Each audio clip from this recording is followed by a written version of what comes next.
Guys, welcome back to my YouTube channel.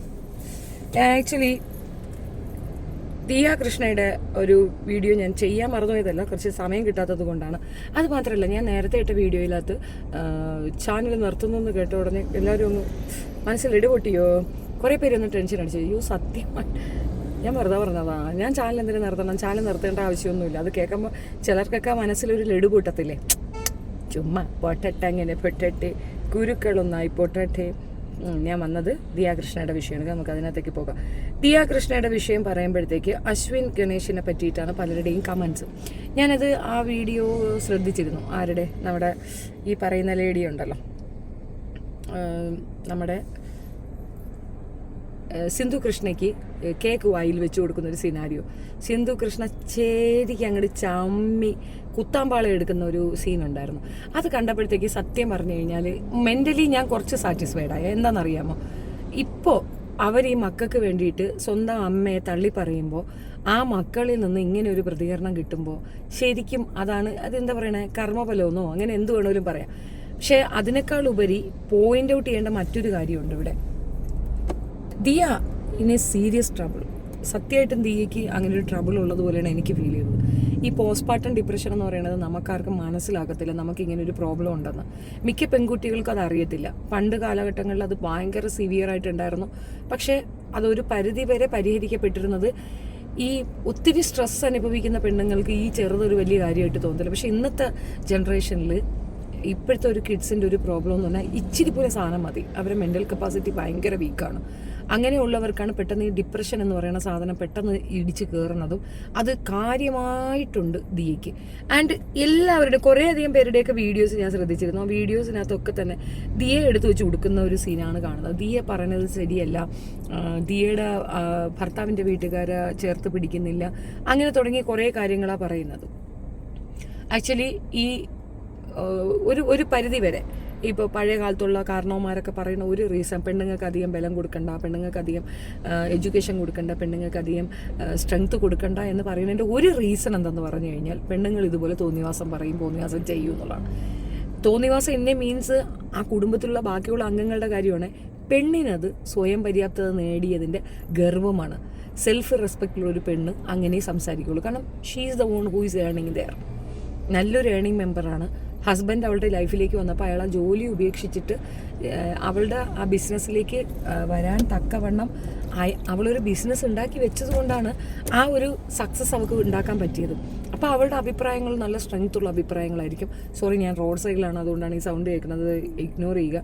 Mic വെച്ച് ഞങ്ങൾക്ക് പിന്നെ ഒന്നും കേൾക്കത്തില്ല. പിന്നെ കഴിഞ്ഞ വീഡിയോയ്ക്കകത്ത് പലരും പറഞ്ഞിരുന്നു ഞാൻ കരഞ്ഞ് ബഹളം വെച്ചതൊന്നുമല്ല, എൻ്റെ ഈ ലെഫ്റ്റ് കണ്ണ് കണ്ടോ, ഇതിന് ചെറിയൊരു തടിപ്പുണ്ട്, ഈ കണ്ണിന് പ്രോബ്ലം ഇല്ല, ഇത് എന്താണെന്നറിയത്തില്ല, എൻ്റെ ഐലൈനറിൻ്റെ സൈഡ് എഫക്റ്റ് ആണോ എന്നൊരു ഡൗട്ടുണ്ട്. ഞാൻ കുറച്ച് ഓൾഡ് ആയിട്ടുള്ളൊരു ഐലൈനർ ഉപയോഗിച്ചതിൻ്റെ ഇതാണ്, സൈഡ് എഫക്റ്റാണ് എന്നുള്ളത് മനസ്സിലാക്കുക. പിന്നെ പലരും പറയുന്നത് കരഞ്ഞ് തളർന്നെന്നും. കരയാന് മാത്രമുള്ളൊരു ഇഷ്യൂ ഇപ്പോൾ സോഷ്യൽ മീഡിയയിൽ എനിക്കെതിരെ ഉണ്ടെന്ന് ഞാൻ വിശ്വസിക്കുന്നില്ല. And I am really appreciate ഒരു വിഷയത്തിൽ ഞാൻ ഇടപെട്ടത്. അത് നല്ല രീതിയിൽ സോഷ്യൽ മീഡിയയിൽ എല്ലാവരും അത് എടുത്തതിൽ എനിക്ക് വളരെ സന്തോഷമുണ്ട്. ആൻഡ് ഐ ഗോട്ട് നല്ല സബ്സ്ക്രിപ്ഷൻ കിട്ടിയതിൽ ഞാൻ വളരെ താങ്ക്ഫുള്ളാണ്. നമുക്ക് നമ്മുടെ വിഷയത്തിലേക്ക് വരാം, ബാക്കിയുള്ളതൊക്കെ പോട്ടെ. അപ്പോൾ ഇതിനകത്ത് ദിയ കൃഷ്ണ ഇട്ടിരിക്കുന്ന ഒരു വീഡിയോ ഉണ്ട്. അവൾ ഇവിടെ പോയിട്ട് മലേഷ്യ വ്ളോഗിനകത്ത് അതിൻ്റെ ആദ്യത്തെ കുറച്ച് പോഷൻ കേൾക്കാം. അത് കേട്ടാലേ ഞാൻ പറയുന്നതിനകത്തൊരു കാര്യമുണ്ടാവുള്ളൂ, കാര്യഗൗരവമായിട്ട്. Hi and welcome back to OC talkies. ഒരു ഗ്രാൻഡ് വെൽക്കം ആണ്, കാരണം കുറച്ച് നാളായി വ്ളോഗൊക്കെ ഇട്ടിട്ട്. ഞാനും കുറച്ച് തിരക്കും ഉപയോഗിച്ചിയുടെ മാർക്കറ്റിങ്ങും അതൊക്കെ ആയിട്ട് ഇങ്ങനെ ഓടി നടക്കുമായിരുന്നു. So I didn't get time to take a vlog. ഒരുപാട് പേര് എനിക്ക് ഇൻസ്റ്റഗ്രാമിനകത്തായാലും മെസ്സേജ് അയക്കുന്നുണ്ടായിരുന്നു. എൻ്റെ യൂട്യൂബ് ഷോർട്സിൻ്റെ ഒക്കെ അടിയിൽ വന്ന് കമൻറ്റ് ഇടുന്നുണ്ടായിരുന്നു, ദാറ്റ് പ്ലീസ് ലൈക്ക് വ്ളോഗ് ഇട്ട് തുടങ്ങിക്കോളൂ, കുറേ നാളായില്ലേ അതൊക്കെ പറഞ്ഞു. അപ്പം ഞാനിങ്ങനെ ഇരുന്നിട്ട് ഇങ്ങനെ മലേഷ്യ വന്നിട്ട് എടുക്കാമെന്ന് വെച്ചിരിക്കുകയായിരുന്നു. യെസ്, ഞാനിപ്പോൾ മലേഷ്യയിലാണ് വന്നിരിക്കുന്നത്. വേറെ ആരും വഴിയല്ല, ബഡ്ജറ്റ് ഹോളിഡേയ്സ് വഴിയാണ്. അത് ഞാൻ പറയാതെ തന്നെ മിക്കവാറും കുറേ പേര് ഗസ് ചെയ്തിട്ടുണ്ടാവും. ഞാൻ ആക്ച്വലി മാൽദീവ്സിൽ മെയിൽ എല്ലാവരും വന്ന് കഴിച്ച് ഫോട്ടോ ഒക്കെ എടുത്ത് പോയിട്ടേ നമുക്ക് ഇറങ്ങാൻ പറ്റത്തുള്ളൂ. അപ്പൊ എനിക്ക് അത് ആലോചിച്ചപ്പോൾ തന്നെ ഞാൻ ട്രോമറ്റൈസ്ഡ് ആയിപ്പോയി. അശ്വിനാവുന്നൊക്കെ മാറ്റിവിടും. അപ്പൊ തന്നെ ഞാൻ ട്രോമറ്റൈസ്ഡ് ആയിപ്പോയി. അപ്പൊ അതിനേക്കാൾ ഇപ്പം അശ്വിനായാലും അത് താല്പര്യമില്ല. അശ്വിനും ഇതുപോലെ ഒന്ന് പ്രൈവറ്റ് ആയിട്ട് നമ്മൾ 3 പേരും എവിടെയെങ്കിലും ഇപ്പൊ ബേബി ഇച്ചിരിയുടെ വലുതായിട്ട് വെൻ ഹി റിമെമ്പേഴ്സ് ഓക്കെ അവന്റെ ബർത്ത്ഡേ ഇപ്പൊ അവന് വേണ്ട കേക്ക് അങ്ങനെ വേണം, അവനെ ടോയ്സ് അങ്ങനെ വേണം എന്നൊക്കെ പറയുമ്പോൾ നമുക്ക് അഫ്കോഴ്സ് അങ്ങനെ ചെയ്തു കൊടുക്കാൻ പറ്റും. എല്ലാവരെയും വിളിച്ച് അവനൊരു ഗിഫ്റ്റ് ഒക്കെ കിട്ടട്ടെ, എന്റർടൈൻമെന്റ് ആവട്ടെ എന്നൊക്കെ വിചാരിക്കാം. പക്ഷെ ഇതിപ്പോ എല്ലാരും ഗിഫ്റ്റ് കൊണ്ട് വന്നാലും അവ അത് മൈൻഡ് പോലും ചെയ്യത്തില്ല. അവരാകെ വീട്ടിലുള്ള 1-2 ചട്ടിങ്കല്ലോ ഒക്കെയാണ് അവരിഷ്ടം. നമ്മൾ അതൊക്കെ കൂടെ പറക്കി എടുത്ത് ഫ്ലാറ്റിൽ കൊണ്ട് വെക്കണം. അവസാനം ഫ്ലാറ്റിൽ ഇരുന്ന് പൊടി പിടിക്കും. അവസാനം അത് വേറെ ആരെങ്കിലും എടുത്ത് കൊടുക്കണം. എന്തിനാ വെറുതെ ഇത്രയും കോംപ്ലിക്കേഷൻസ്? ഈ ഒരു വിഷയത്തില് ക്രിറ്റിസിസം ഒരുപാട് നേരിട്ടതാണെന്നാണ് ഞാൻ കാണുന്നത്. ഒത്തിരി പേര് ഈ വീഡിയോ തന്നെ എടുത്തു വെച്ച് ചെയ്തിട്ടുണ്ട്. പക്ഷെ അവരൊക്കെ പറഞ്ഞ ഒരു പോയിന്റ് എന്താണെന്ന് അറിയാമോ? മെയിനായിട്ട് ആ കുട്ടിക്ക് ബർത്ത്ഡേ അവന്റെ പേരൻസിനെ വിളിച്ചിട്ടില്ല, അവളുടെ പേരൻസിനെ വെച്ച് അങ്ങനെ ഒരു ഫംഗ്ഷൻ അറേഞ്ച് ചെയ്തു, അവന്റെ പേരൻസിനെ ഇഗ്നോർ ചെയ്തു എന്നുള്ളതാണ് പറയുന്നത്. അത് വാസ്തവമല്ല കേട്ടോ. എന്താ പ്രശ്നം എന്നറിയാമോ? നമ്മൾ കാണാത്ത പലതും ഇവരുടെ ലൈഫിലുണ്ടെന്നാണ് എൻ്റെ ഒരു അസംഷനാണ്. ഫസ്റ്റ് തിങ്, ദിയയ്ക്ക് ഒട്ടും താല്പര്യമില്ല ആ ഫംഗ്ഷൻ അവിടെ നടത്താനായിട്ട്. മോൻ്റെ ബർത്ത്ഡേ അവിടെ വെച്ച് നടത്താം. പക്ഷെ മറ്റവരത് റെഡിയാക്കും. കാരണം അവരെല്ലാവരും ചാനലുള്ളവരാണ്, അവർക്കതൊരു കണ്ടന്റാണ്. ഈ പയ്യൻ്റെ ഒരു ഫംഗ്ഷൻ അവിടെ നടത്തിയാൽ അതൊരു കണ്ടന്റാണ്. ആൻഡ് അവളത് വലിയ എൻജോയ്മെൻറ്റോടു കൂടി ചെയ്യുന്നതായിട്ടും എനിക്ക് ഫീൽ ചെയ്തിട്ടില്ല. പിന്നെ അശ്വിൻ്റെ പേരൻസിനെ അതിനകത്തേക്ക് വിളിച്ച് അങ്ങനെ ഒരു ഫംഗ്ഷൻ അവൾ പ്ലാൻ ചെയ്തിട്ടുണ്ടാവത്തില്ല. ആൻഡ് മേ ബി അവൾക്കത് താല്പര്യം ഉണ്ടാവത്തില്ല. അതിനൊരു റീസൺ ആയിട്ട് അവൾ പറയണത് കുട്ടീനെ എല്ലാവരും കൂടെ മത്സരിച്ച് എടുക്കാൻ നിൽക്കും. ഇവർക്ക് ഇത് കുറച്ചുകൂടെ അവൈലബിൾ ആയതുകൊണ്ട് എല്ലാ ദിവസവും ഒക്കെ ഇവർക്ക് അടുത്തായതുകൊണ്ട് അവൈലബിൾ ആയിരിക്കാം. മറ്റവരങ്ങനെയല്ലല്ലോ. അവർക്ക് ചിലപ്പോൾ വീഡിയോ കോൾ ത്രൂ ആയിരിക്കും കുട്ടീനെ കാണാൻ പറ്റുന്നത്. എപ്പോഴും കൈ കിട്ടിയെന്ന് വരത്തില്ല. അപ്പോൾ കിട്ടുമ്പോൾ അവർ കുറച്ച് കൂടുതലായിട്ട് എടുക്കുകയോ മറ്റോ ചെയ്യും. അത് ദിയയ്ക്ക് ഒരു പ്രോബ്ലം ആയിരിക്കാം. റീസൺ ഞാൻ പറഞ്ഞുതരാം. ഇപ്പം ദിയ ചിന്തിക്കുന്ന കണക്ക് ഞാൻ ചിന്തിച്ചിട്ടുണ്ട് ഒരു സമയത്ത്. എപ്പോഴാണെന്നറിയാമോ? ഈ പൊടി കുഞ്ഞിനെയും കൊണ്ട് ഞാൻ ഒത്തിരി സ്ഥലത്തൊക്കെ പോയിട്ടുണ്ടായിരുന്നു. മൂത്ത മോൻ്റെ കേസാണ് പറയുന്നത്. ഇപ്പോൾ ഇളയതിൻ്റെ കാര്യം വന്നപ്പോഴത്തേക്കും പോകാൻ പറ്റാത്തൊരു സാഹചര്യം ഉണ്ടായപ്പോൾ അവൻ തന്നെ പറയുന്നുണ്ട്, നമ്മൾ ഈ ഫോട്ടോസൊക്കെ സേവ് ചെയ്ത് വെച്ചത് കൊണ്ട് മാത്രമാണ് നമ്മൾ ഇന്ന സ്ഥലത്തൊക്കെ പോയി എന്നുള്ളത് മകൻ അറിയുന്നത്. അല്ലാതെ അവനൊരു ഓർമ്മയിൽ പോലും അവൻ ഇന്ന സ്ഥലത്ത് പോയി എന്നോ ഈ ഫംഗ്ഷൻ ഉണ്ടായി എന്നൊന്നും കുട്ടി അറിയത്തില്ല. ഇപ്പം ഇവർ ഈ പറയുന്നത് പോലെ ഒരു പക്ഷേ ഇപ്പം ഇവിടെ പോയെന്നുള്ളതിൻ്റെയൊക്കെ ഈ വ്ളോഗ് ഇരിക്കുന്നത് കൊണ്ട് ചിലപ്പോൾ ആ കുട്ടി പിന്നെ ഫ്യൂച്ചറിൽ എടുത്ത് വെച്ച് നോക്കുമ്പോൾ ഞാൻ ഇന്ന സ്ഥലത്തൊക്കെ എൻ്റെ ഡാഡിയും മമ്മിയുടെ കൂടെ പോയിട്ടുണ്ട് എന്ന് കുട്ടിക്ക് മനസ്സിലാവും എന്നതിനപ്പുറം ഫംഗ്ഷനും അങ്ങനെ തന്നെയാണ്, ബർത്ത്ഡേ അങ്ങനെ തന്നെയാണ്. പക്ഷെ അവളെ കൊണ്ട് ഇത് പറയിക്കുന്നത് എനിക്കൊന്ന് ആ കുട്ടിക്ക് നല്ല പോസ്റ്റ്മോർട്ടം ഡിപ്രഷനുണ്ട്. നമ്മൾ ഈ പണ്ട് കാലഘട്ടത്തിലുള്ളവർക്കൊക്കെ എന്ന് പറഞ്ഞാൽ ഇത്തരത്തിലുള്ള ഡിപ്രഷൻ വന്നാൽ പോലും അറിയാനൊക്കത്തില്ല. അവർ അവെയർ അല്ല, മനസ്സിലായോ? ഇങ്ങനെ ഒരു സംഗതി നമുക്കുണ്ട് എന്നുള്ളത് അവെയർ അല്ല. ഞാൻ ഇതിൻ്റെ ഒരു ഭയങ്കര നെഗറ്റീവ് വശം അനുഭവിച്ചവരാണ്. ആൻഡ് ഹൈലി നമ്മളെ മെൻ്റൽ സ്ട്രെങ്ത് അത് ഭയങ്കരമായിട്ട് ബാധിക്കും. നമുക്ക് പലതും തോന്നും. ഞാൻ ഏറ്റവും കൂടുതൽ എൻജോയ് ചെയ്തിട്ടുണ്ടായിരുന്ന ഊഞ്ഞാലാടുന്നതിനാണ്. സ്കൂൾ ടൈമിലായിരുന്നാൽ ഞങ്ങളുടെ വീട്ടിലൊക്കെ മൂന്ന് സ്ഥലത്ത് 3 മരത്തിലേക്ക് ഊഞ്ഞാൽ കെട്ടിയിട്ടിട്ടുണ്ടാണ്. ഊഞ്ഞാലിന് എപ്പോഴും അടിയാണ് വീട്ടിൽ. അപ്പം ഈ ഊഞ്ഞാലാടുന്നത് കാണുന്നത് പോലും ഭയമാകുന്ന തരത്തിലേക്ക് എൻ്റെ ഡിപ്രഷൻ പോയിട്ടുണ്ടായിരുന്നു. സെക്കൻഡ് ബേബി വന്ന ശേഷമാണ് ഞാൻ അതിൽ നിന്ന് ഓവർകം ചെയ്തത്. ഐ തിങ്ക് എനിക്കിപ്പോഴും കുട്ടികൾ ഊഞ്ഞാൽ സ്പീഡിലാടുന്ന കണ്ട പെട്ടെന്നൊരു പേടി വരും. അത് ആ പോസ്റ്റ്മോർട്ടം ഡിപ്രഷൻ്റെ മറ്റൊരു ഇതാണ്. എനിക്ക് കിട്ടിയ ഒരു ഗിഫ്റ്റാണെന്ന് പറയാം. അതിൻ്റെ റീസൺ എന്തെന്ന് പറഞ്ഞു കഴിഞ്ഞാൽ നമുക്ക് ഈ കുഞ്ഞിനോടുള്ള ഓവർ കെയറിങ് ഉണ്ടല്ലോ, ഓവറായിട്ടുള്ള അതാണ് എന്ന് തോന്നുന്നു ഈ കൊച്ചിന്. അതുകൊണ്ടാണ് ആ കുട്ടി അങ്ങനെയൊക്കെ സംസാരിക്കുന്നതെന്നാണ് എനിക്ക് അങ്ങനെയാണ് തോന്നുന്നത്. മേ ബി വേറെ എന്തെങ്കിലും റീസൺ ഉണ്ടാകുന്ന അറിയത്തില്ല. പിന്നെ ഇവരുടെ വീട്ടിനകത്തെ പ്രശ്നങ്ങൾ, അവൾക്ക് നല്ലൊരു തിരക്കുള്ള ബിസിനസ് ലേഡി തന്നെയാണ് അവർ. അപ്പോൾ അവർക്ക് ഇതൊന്നും ശ്രദ്ധിക്കാൻ സമയമില്ല. പക്ഷേ ബിസിനസ്സിലേക്ക് കൂടുതൽ കോൺസെൻട്രേറ്റ് ചെയ്യുന്ന ഏതൊരു പെണ്ണും ആഗ്രഹിക്കുന്നത് വീട്ടിൽ പേരൻസ് കുട്ടിയെ നോക്കണം എന്നുള്ളതാണ്. അവളത് ആഗ്രഹിക്കുന്നില്ലെങ്കിൽ അവൾ ഭയങ്കരമായിട്ട് ഈ ഓമി എന്ന ഒരു ഇതിൽ അതിൻ്റെ ചുറ്റും അവൾ വലിയതായിട്ട് അഡിക്റ്റഡ് ആണ്. മീൻസ് അല്ലാതെ രീതിയിൽ അവളതിനെ ബാധിക്കുന്നുണ്ടായിരുന്നു. 8 മാസം കഴിഞ്ഞ് ആണ് എൻ്റെ മകൻ ശരിക്കും പറഞ്ഞാൽ എഴഞ്ഞില്ല, എഴുന്നേറ്റ് ഓടുക ചെയ്തത്. നടക്കാനുള്ള ഇത് ഞാൻ കൊടുത്തിട്ടുണ്ടായിരുന്നു. ഞാൻ താഴെ വെക്കില്ല, ഞാൻ ആരെയും കയ്യിൽ കൊടുക്കില്ലായിരുന്നു. മൂത്ത കുഞ്ഞിൻ്റെ കാര്യം പറയണേ. ഫസ്റ്റ് ബേബി എല്ലാവർക്കും അങ്ങനെ തന്നെ ആയിരിക്കാം. എന്നെ പിന്നെ തിരുത്താൻ ഒക്കാത്തത് കൊണ്ട് എല്ലാവരും വഴക്ക് പറയും, ഇവൻ നടക്കത്തില്ല, ഇവനെ നടക്കാൻ സമ്മതിക്കത്തില്ല എന്നൊക്കെയായിരുന്നു പരാതി. അപ്പം ആ കെയർ ആണെന്ന് തോന്നുന്നു. അത് പോസ്റ്റ്മോർട്ടം ഡിപ്രഷൻ ആണോ എന്ന് എനിക്കൊരു ചെറിയ ഡൗട്ടുണ്ട്. എൻ്റെ ഒരു അസംഷനിൽ മിക്കവാറും ആ കൊച്ചിന് അതാണ് പ്രശ്നം. അതിങ്ങനെ തലയും വാലുമില്ലാതെ എന്തൊക്കെയോ പറയുന്നത്. അത് പറയുന്ന കുറേ കാര്യങ്ങൾ എടുത്ത് വെച്ചാൽ നമുക്ക് അതിനെ ക്രിട്ടിക്ക് ചെയ്യാൻ പറ്റും. എന്തോ അവൾ പറയണത് എന്താ, എനിക്കിങ്ങനെ ആൾക്കാരെൻ്റെ കുട്ടീനെ എടുത്തുകൊണ്ട് പോകണം ഇഷ്ടമില്ല എന്ന് പറയുമ്പോൾ അശ്വിൻ അത് എന്തുമാത്രം ഇൻസൾട്ടാണ്. കുറേയധികം ന്യൂസ് ഏജൻസിയൊക്കെ ഇത് റിപ്പോർട്ട് ചെയ്തിട്ടുണ്ട്, അവനൊരു വെങ്കുവായിട്ട് ചിത്രീകരിക്കല്ലേ എന്നുള്ളത്. അവനൊരു മിഡിൽ ക്ലാസ്സിൽ വളർന്നു വന്ന ഒരാളാണ്. മിഡിൽ ക്ലാസ് മാൻ എന്ന് പറയുമ്പോഴത്തേക്ക് ഈ സ്റ്റാറ്റസ്, അതേപോലെ ഇപ്പം മിനിസ്റ്റർ ലെവലിലൊക്കെ സംസാരിക്കാൻ പറ്റുക, പ്രൈം മിനിസ്റ്ററെയൊക്കെ കാണാൻ പറ്റുക, അതൊന്നും അവന് ഇമാജിൻ പോലും ചെയ്യാൻ പറ്റാത്തൊരു സാഹചര്യം ഉണ്ടായിരുന്നു അവൻ്റെ ലൈഫിൽ. അവന് അതൊക്കെ സാധ്യമാകുമെന്ന് അവന് ഇമാജിൻ പോലും ചെയ്യാൻ പറ്റാത്തൊരു സാഹചര്യത്തിൽ അതൊക്കെ സാധ്യമാകുന്ന ഒരു സാഹചര്യത്തിൽ ഹൈലി അവൻ്റെ ഫാമിലിയേക്കാൾ റെസ്പെക്റ്റ് അവളോടെ വരാം. ഇതെപ്പോൾ റിയലൈസ് ആകുമെന്നറിയാമോ?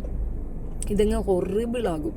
ഇത്തരത്തിലുള്ള ഒരു അടിച്ചമർത്തലും അത് പെണ്ണുങ്ങൾക്കാണെങ്കിൽ അത് വലിയ ഇഷ്യൂ ആവത്തില്ല. കാരണം നമ്മുടെ ഒരു സോഷ്യൽ സ്റ്റാറ്റസ് അതാണ്, പെണ്ണെന്ത് സഹിച്ചോളൂ എന്ന് പറയണം, പെണ്ണിന് എന്ത് സഹിക്കാം, കുഴപ്പമില്ല.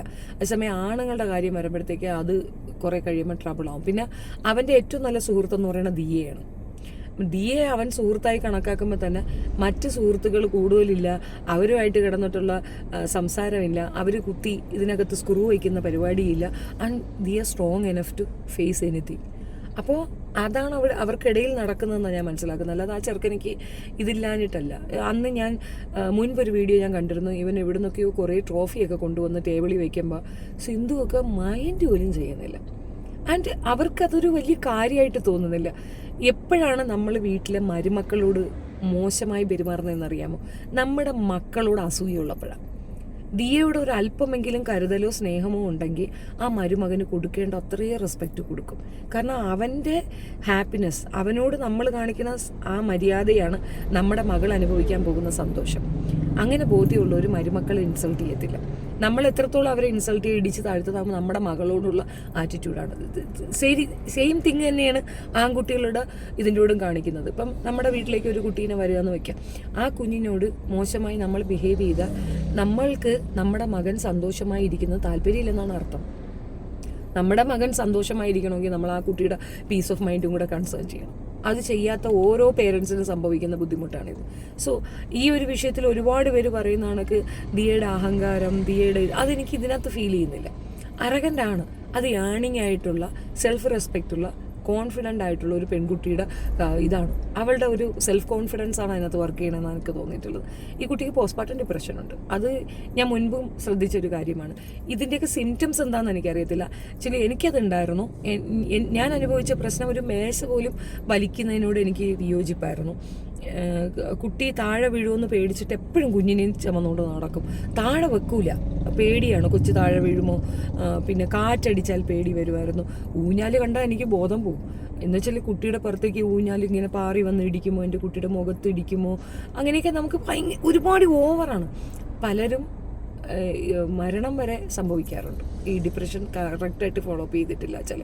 പിന്നെ സ്വാഭാവികമായിട്ട് എല്ലാ അമ്മമാർക്കും ഉണ്ടാകുന്ന ആദ്യത്തെ ബേബിക്ക് ചെറിയ മൂക്കിപ്പനി വന്നാലും കുഞ്ഞ് നഷ്ടപ്പെട്ടു പോകുമോ, എൻ്റെ കുഞ്ഞിന് അങ്ങനെ ഒരു പ്രശ്നം വരുമോ, ഞാൻ നോക്കാത്തത് കൊണ്ടാണോ, കുട്ടിക്ക് ഇനി ഇതിനകത്ത് വേറെ എന്തെങ്കിലും ഉണ്ടോ, അങ്ങനെ ഭയങ്കരമായിട്ട് ആൻസൈറ്റി പ്രോബ്ലം വരുന്നുണ്ട്. എന്തോ സംതിങ് ആ കുട്ടിക്ക് കുഞ്ഞിനെ ബേസ് ചെയ്തിട്ട് നല്ല പ്രശ്നമുണ്ട്. അത് പരിശോധിക്കേണ്ടത് അവരാണ്. മേ ബി എൻ്റെ ചാനൽ കാണുകയാണെന്നുണ്ടെങ്കിൽ ജസ്റ്റ് അതൊരു നല്ലൊരു ഡോക്ടറെ കാണുന്നതായിരിക്കും നല്ലത്. അതൊരു സൈക്കാട്രിക് ഇഷ്യൂ ഒന്നുമല്ല, അങ്ങനെയൊന്നും വിചാരിക്കേണ്ട. മെൻ്റലാണെന്ന് അങ്ങനെയൊന്നുമല്ല. ഇത് എല്ലാവർക്കും സംഭവിക്കുന്ന ഒരു സ്വാഭാവികമായ കാര്യമാണ്. സോ അത് ചെക്ക് ചെയ്യാണ് വേണ്ടത്. ബാക്കി ടിറ്റ് ഫോർ ടാറ്റ്. സിന്ധു എന്ത് ചെയ്തോ അത് തന്നെയാണ് സിന്ധുവിൻ്റെ ലൈഫിൽ സിന്ധുവിന് ഇൻ റിട്ടേൺ കിട്ടുന്നത്. അത് ഈ മക്കൾ തന്നെ കൊടുക്കും. സിന്ധു അമ്മൂനെ മാത്രം കൺസേൺ ചെയ്തിട്ട് ബാക്കിയുള്ള കുട്ടികളുടെ അടുത്ത് കാണിക്കുന്ന ഒരിത്, ഈ ഒരു ബർത്ത്ഡേ ഫംഗ്ഷൻ പോലും അത് അറേഞ്ച് ചെയ്തോട്ടെ എന്ന് ഒരു കൺസിഡറേഷൻ കൊടുത്തതിൻ്റെ റീസൺ അവർക്ക് എല്ലാവർക്കും ചാനലുള്ളത് കൊണ്ട് തന്നെയാണ്. എനിക്കങ്ങനെയാണ് മനസ്സിലായത്. അല്ലാതെ എൻ്റെ വീട്ടുകാർ മാത്രം ഫംഗ്ഷൻ അറേഞ്ച് ഇരിക്കട്ടെ എന്നൊരു ചിന്ത ദിയയ്ക്ക് ഉള്ളത് കൊണ്ടൊന്നുമല്ല. ദിയ ഒരിക്കലും അത് ആഗ്രഹിച്ചിട്ട് പോലും ഇല്ലയെന്ന് തോന്നുന്നു. ബട്ട് അതർ പീപ്പിൾസ് അവർ അറേഞ്ച് ചെയ്തു. ബിക്കോസ് അവർക്കെല്ലാം ഇതൊരു കണ്ടന്റ് അല്ലേ, ഗ്രേറ്റ് കണ്ടന്റ് ആണ്. അവരുടെ വീട്ടിൽ ആദ്യത്തെ ബേബിയാണ്, അവരത് ഭയങ്കരമായിട്ട് സെലിബ്രേറ്റ് ചെയ്യാൻ ആഗ്രഹിക്കുന്നുണ്ട്. ആൻഡ് സെക്കൻഡ് തിങ്, നമ്മൾ ഈ ഫാമിലിയിലേക്ക് ഒരുപാട് റെസ്പോൺസിബിലിറ്റി കൊടുക്കുമ്പോൾ ഉണ്ടാകുന്ന പ്രശ്നം, ഈ കാലഘട്ടത്തിന് അനുസരിച്ച് പറയുന്നൊരു കാര്യമാണ്, ഒത്തിരി നമ്മൾ ഓവർ റെസ്പോൺസിബിലിറ്റി ആകരുതെന്നുള്ളതാണ്. ഇപ്പോൾ പണ്ടത്തെയൊക്കെ കാര്യം എന്ന് പറഞ്ഞാൽ ഒരു വിവാഹമൊക്കെ എന്ന് പറഞ്ഞു കഴിഞ്ഞാൽ നമ്മുടെ ചേട്ടൻ്റെ കല്യാണമോ ചേട്ടൻ്റെ മകളുടെ കല്യാണമോ അനിയത്തിയുടെ മകളുടെ കല്യാണമോ ഒക്കെ ആയി കഴിഞ്ഞാൽ നമുക്ക് അതൊരു വലിയ ബുദ്ധിമുട്ടാണ്. ഇത്ര തുക നമ്മൾ കൊടുക്കണം. അപ്പം നമ്മളത് കൺസേൺ ചെയ്യണം. എന്തിനാ ഇത് കൊടുക്കണേന്ന് അറിയാം? നമ്മുടെ വീട്ടിൽ ഒരു ഫംഗ്ഷൻ വരുമ്പോൾ അവർ തിരിച്ചു കൊടുത്തരണം. ഈ ഒരു ചീപ്പ് ഒരു സാധനം ഉണ്ടല്ലോ, അങ്ങോട്ട് കൊടുക്കുക ഇങ്ങോട്ട് കൊണ്ട്, അത് എനിക്കൊന്നും, ഞാൻ അതിനോട് യോജിക്കുന്നില്ല. അതുകൊണ്ട് തന്നെ ഈ ഒരു വിഷയത്തിൽ എനിക്ക് ഈ സത്യത്തിൽ ദിയയുടെ ഭാഗമാണ്. കുറേ ഗിഫ്റ്റ് കിട്ടിയിട്ട് എന്ത് ചെയ്യാനാണ്? നമ്മുടെ കുഞ്ഞുങ്ങൾക്ക് ആവശ്യമായിട്ടുള്ള സാധനങ്ങൾ നമ്മൾ വാങ്ങുന്നത് കണക്ക് മറ്റൊരാൾ വാങ്ങുമോ?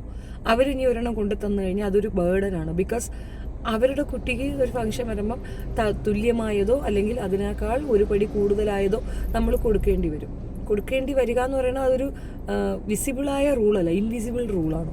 അപ്പോൾ നമ്മളത് ചെയ്യേണ്ടി വരും. അതൊക്കെ ഒരു ബേർഡനായിട്ടാണ് എനിക്ക് ഫീൽ ചെയ്യുന്നത്. സോ ഈ ഒരു വിഷയത്തിൽ ആളുകൾ തെറ്റിദ്ധരിച്ചാണ് ദിയെ പറയുന്നത്. പിന്നെ ഒബിയസ്ലി ആ ചെറുക്കനിക്ക് അതൊരു വലിയ കാര്യമൊന്നുമല്ല, അവനതൊരു ലോട്ടറിയാണ്. ദിയ എന്ന് പറയുന്നത് അവന് ലോട്ടറിയാണ്. ബോൾഡ്, ബ്യൂട്ടിഫുൾ, അതിനേക്കാൾ ഉപരി നല്ലൊരു ബിസിനസ് വുമൺ, ഫിനാൻഷ്യലി സൗണ്ട്, പിന്നെ സോഷ്യൽ സ്റ്റാറ്റസ് വെച്ച് നോക്കിയാണ് ഹൈ പ്രൊഫൈൽ, എല്ലാം കൊണ്ടും അവൻ നോക്കുമ്പം അവൻ ഒരു തമിഴത്തി കുട്ടിയെ കെട്ടിയ ഇത്ര കിട്ടുമെന്നുള്ള കാര്യം ഒരു ഡൗട്ടുണ്ട്. പിന്നെ അവരുടെ വീട്ടിലുള്ള ഒരു ഇതെന്ന് പറഞ്ഞു കഴിഞ്ഞാൽ അവിടെയും ചില വേരിയേഷൻസ് ഉണ്ടാകാം. ഈ പെൺകുട്ടീനെയും അവിടെ ചേട്ടൻ്റെ ഭാര്യയും തമ്മിലൊരു കമ്പാരിസണോ എന്തെങ്കിലുമൊക്കെ അവിടെ കാണും. അതൊന്നും കേൾക്കാൻ താല്പര്യമില്ലാത്തവർ അവിടെ പോകാതിരിക്കുന്നതാണ് നല്ലത്. എപ്പോഴും ദൂരത്ത് നിൽക്കുന്നതാണ് കുറച്ചുകൂടെ സ്നേഹം കൂടാൻ നല്ലതെന്നാണ് എൻ്റെ ഒരു അഭിപ്രായം. ബിക്കോസ് ജനറേഷൻ ഗ്യാപ്പ് ഇവർക്ക് തമ്മിലിടയിൽ നല്ല പോലെ ഉണ്ടാകും. അവർ കുറച്ച് സിന്ധു കൃഷ്ണയെ പോലുള്ള മെൻറ്റാലിറ്റി ഉള്ളവരല്ല അശ്വിൻ്റെ parents. They will adjust, but somewhere അവരുടെ വായിൽ നിന്ന് എന്തെങ്കിലും വീണുപോയാൽ ആ റിലേഷൻഷിപ്പ് ടോട്ടലി ഡാമേജ് ആകും. സോ ഇവൻ്റെ തീരുമാനമാണ് നല്ലതെന്നാണ് എൻ്റെ ഒരു അഭിപ്രായം. പിന്നെ പുറത്തേക്ക് പോകുന്നത്, ആ കുട്ടിക്ക് കൊടുക്കാവുന്ന ഏറ്റവും നല്ല സാധനം അവർ പുറത്തു പോയി അത് എൻജോയ് ചെയ്യാനാണ്. അവൻ്റെ പേരൻസിൻ്റെ കൂടെ സ്പെൻഡ് ചെയ്യാനായിരിക്കും ഏറ്റവും താല്പര്യമെന്നാണ് എൻ്റെ ഒരു, ഞാൻ ചിന്തിക്കുന്നത് അങ്ങനെയാണ്. മേ ബി അങ്ങനെയായിരിക്കാം. പിന്നെ ഇതിനകത്ത് കർമ്മഫലം ഉണ്ടോ എന്ന് ചോദിച്ചു കഴിഞ്ഞാൽ 100% ഉണ്ട്. കാരണം ദിയ ഇപ്പം എന്താണോ അശ്വിൻ്റെ പേരൻസിനോട് കാണിക്കുന്നത് അത് തന്നെ ദിയയ്ക്കും കിട്ടും. കാരണം ഇത് ആൺകുട്ടി തന്നെയല്ലേ. അത് തീർച്ചയായിട്ടും ദിയയ്ക്ക് അന്നേ ഇത് മനസ്സിലാവുള്ളൂ. കാലം കഴിയും, പക്ഷെ അപ്പോഴും മനസ്സിലാകും, അത് ഉറപ്പാണ്. ഇപ്പം സിന്ധു കൃഷ്ണയ്ക്ക് കിട്ടിയില്ലേ, കേക്കും കൊണ്ട് അങ്ങോട്ട് തള്ളിക്കൊണ്ട് ചെന്നപ്പോൾ വായും കൊണ്ട് അങ്ങോട്ട് ചെന്നപ്പോൾ അവന് കൊടുക്കുന്നത് കണ്ടില്ല, അവനെ പിന്നിൽ നിർത്തി അച്ഛന് പ്രിയോറിറ്റൈസ് ചെയ്ത്, അതൊക്കെ ഭയങ്കര ബോറാണ്. പക്ഷെ നമ്മളൊക്കെയാണ് ഈ മൈന്യൂട്ട് സാധനങ്ങൾ നോട്ട് ചെയ്യണത്. അവരിതൊന്നും ബോധർ പോലും ചെയ്യുന്നില്ല. നമ്മൾ ഈ വീഡിയോ കണ്ട് ഇങ്ങനെ ഇരുന്ന് അയ്യോ അവന് കൊടുത്തില്ല കേട്ടോ, അവന് ചിക്കൻ കാല് കൊടുത്തില്ല കേട്ടോ, അവനെ നോക്കിയില്ല കേട്ടോ, അവനെ നടത്തിയില്ല കേട്ടോ എന്നൊക്കെ പറഞ്ഞുകൊണ്ട് നമ്മളാണ് ഇതിനെ ബോധർ ചെയ്യുന്നത്. സത്യം പറഞ്ഞു കഴിഞ്ഞാൽ അവർക്കിതൊന്നും ഒരു വലിയ കാര്യം പോലും ആയിരിക്കത്തില്ല. അവരിതൊരു വലിയ സീരിയസ് മാറ്ററായിട്ട് പോലും എടുക്കുന്നുണ്ടാകത്തില്ല. പക്ഷേ നമ്മുടെ ആ ഒരു വിഹല്ലതയും ടെൻഷനും ഒക്കെ അവർക്ക് കുറച്ചുകൂടെ ഇൻകം നേടി കൊടുക്കണു എന്നതിനപ്പുറം ഇതിനകത്തൊന്നുമില്ലെന്നാണ് എൻ്റെ ഒരു പേഴ്സണൽ അഭിപ്രായം. പക്ഷേ അവർ നോട്ടഡാണ്, ആ ഫാമിലി നോട്ടഡാണ്. അവർ ശരിക്കും പറഞ്ഞാൽ പെട്ട് നിൽക്കുകയാണ്.